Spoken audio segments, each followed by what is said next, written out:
Nagpaalala ang MTRCB sa mga pampublikong sasakyan ng mga programang rated G o General Patronage at PG o Parental Guidance ay ipalabas ngayong Semana Santa. Inaasahang mas maraming bibiyahe pa probinsya ngayong Miyerkules Santo, huling araw bago ang Holy Week break.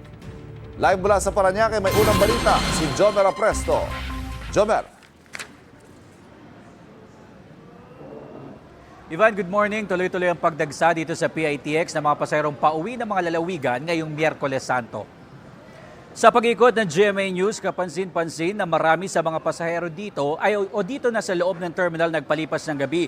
May ilan na nakaabang sa mismong pagbukas ng mga ticket booth at nagbabakas sakaling makakuha ng ticket pauwi ng probinsya. Ang isang mag-ina na nakausap natin kanina, sinabing wala na silang mabook na air-conditioned bus papuntang Bicol mula pa noong nakaraang linggo. Nagbaka sakali raw sila sa PITX pero non-air-conditioned bus na ang nakuha nila.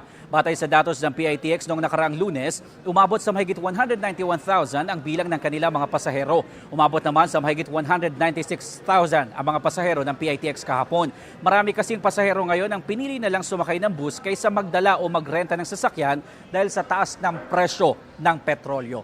Ivan, batay sa pinakahuling datos ng PITX, umabot sa mahigit 7,000 ang naitalang pasahero ngayong umaga dito sa PITX. At yan ang unang balita. Ko po si Jomer Apresto para sa GMA News.